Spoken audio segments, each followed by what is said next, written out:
Assalamualaikum warahmatullahi wabarakatuh. Saudara-saudaraku rahmati Allah, akhir-akhir ini begitu banyak musibah ataupun ujian, baik yang menimpa kepada alam yang ada di Indonesia ini maupun yang terjadi kepada kelompok, kaum ataupun seseorang. Kalau kita melihat dari segi ilmu pengetahuan atau sains, yang namanya bencana alam, musibah, ya, itu hanya sebatas kejadian alam biasa atau fenomena alam biasa dengan berbagai macam teori.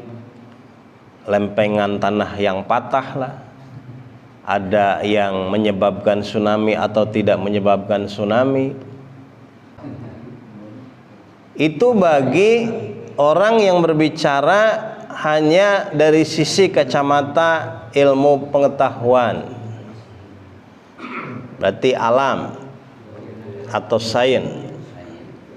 Tapi bagi kita umat Islam, tatkala kita melihat suatu kejadian-kejadian di alam jagat raya ini ataupun yang menimpa kepada seseorang, kita harus yakin seyakin-yakinnya bahwa sesuatu itu terjadi atas qadarullah, izin Allah Subhanahu wa taala. Ma asaba min musibatin illa biiznillah. Tidaklah segala sesuatu terjadi di dunia ini melainkan atas izin Allah Subhanahu wa taala. Itu semua ketentuan Allah Subhanahu wa taala. Adanya gempa bumi, adanya banjir, adanya longsor, adanya gunung yang meletus dan sebagainya, itu sudah menjadi takaran ketentuan Allah Subhanahu wa taala, takdir Allah Subhanahu wa taala. Termasuk yang menimpa pada diri seseorang atau pada suatu kaum, satu kelompok, itu juga sama, sudah Allah tentukan. An-nabru'aha ditentukan bahkan di Lauhil Mahfuz sebelum kejadian itu terjadi. Maka kita harus pahami bahwa di balik fenomena atau kejadian-kejadian itu, selain ada takdir Allah, ketentuan Allah, keputusan Allah, di sana juga ada hikmah di balik kejadian itu semua. Ya. Kalau kita sakit, itu juga udah ketentuan Allah tuh. Karena kan lagi musim meriang nih, musim panas, itu juga sudah ketentuan Allah, udah takdir Allah. Kalau Ustadz Qasim nanti nikah, misalkan punya istri 2, itu juga udah takdir Allah juga, Ustaz. Ustaz Allah. Kalau alhamdulillah diaminin. Tinggal ngomong sama istrinya, kalau istrinya marah-marah, kenapa Abi tiba-tiba nikah punya istri 2? Udah takdir Allah. Susah ngelawannya. Paling ntar ujung-ujungnya udah takdir Allah juga, kita harus cerai. Qadarullah. Maka ada 3 hikmah tatkala orang mendapatkan ujian atau mendapatkan musibah. Yang pertama adalah untuk meninggikan derajat orang tersebut. Di dalam Al-Quran surat Al-Ankabut ayat 3, Allah Subhanahu wa ta'ala berfirman, ahasiban nas ayyutraku ayyaqulu amana wa hum la yuftanun. Apakah manusia akan mengira dia mengatakan saya beriman sementara belum datang ujian kepada mereka? Asadun nasi balaan al-anbiya. Yang namanya bala, ujian, yang paling dahsyat, yang paling hebat, itu kepada orang-orang yang paling taat pada Allah, paling beriman pada Allah. Siapa dia? Al-Anbiya. Itu yang pertama. Para nabi dan rasul Allah ujiannya lebih dahsyat dari kita. Nabi Ayub 18 tahun sakit gak sembuh-sembuh. 18 tahun coba. Sakitnya bukan sakit biasa. Ya. Kalau bahasa sekarang apa? Lepra apa?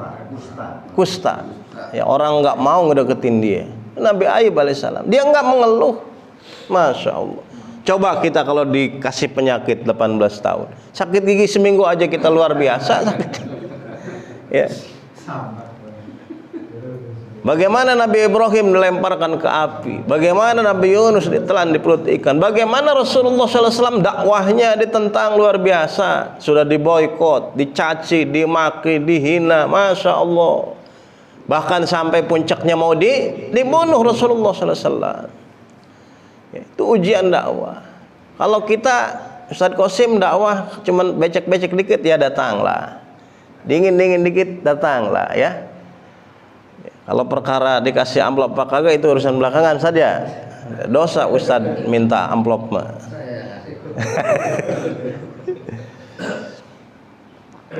Bahkan di ayat di hadis berikutnya, di hadis ini, di kalimat berikutnya, yubtala rajulu ala hasabidinihi. Yang namanya manusia diberikan bala, diberikan ujian oleh Allah SWT tergantung bagaimana kadar kualitas agamanya, keimanan dia. Semakin beriman, semakin bertakwa, semakin bagus agamanya, berarti ujiannya semakin hebat. Kalau dia lulus dari ujian itu, dia sabar, dia ikhlas, dia tabah, dia serahkan sepenuhnya pada Allah Subhanahu wa taala, setelah dia berikhtiar, maka Allah akan angkat derajat dia. Maka jangan heran kita kalau ngelihat preman kagak pernah ibadah, ujiannya jarang datang, kagak pernah sakit, ya, sehat terus, uangnya juga banyak terus, ya, hartanya banyak, rumahnya banyak, kendaraannya banyak, istrinya juga banyak dia. Ustadz mah udah uangnya sedikit, ya, badannya lemah, sering sakit-sakitan, itu ujian buat ustadz. Kalau gitu kita mendingan jadi preman aja tuh, nggak perlu, jangan juga gitu. Ya, nanti dimuliakan dia oleh Allah SWT. Maka jangan pernah kita berkata kalau terkena sesuatu itu ma asoba sayun fala taqul lau fa'altu anni kana kaza wa kaza. Kalau kita terkena sesuatu, jangan pernah berkata seandainya saya tidak melakukan ini tentu tidak akan terjadi seperti ini. Kalau saya tidak melakukan itu tentu tidak akan terjadi seperti itu. Walakin qul qadarullah, akan tetapi katakan ini sudah menjadi takdir Allah Subhanahu wa taala. Fa inna lau, karena sesungguhnya yang namanya kalimat seandainya, ya, tabtahu amal syaitan, di sana tempat pintu masuknya setan.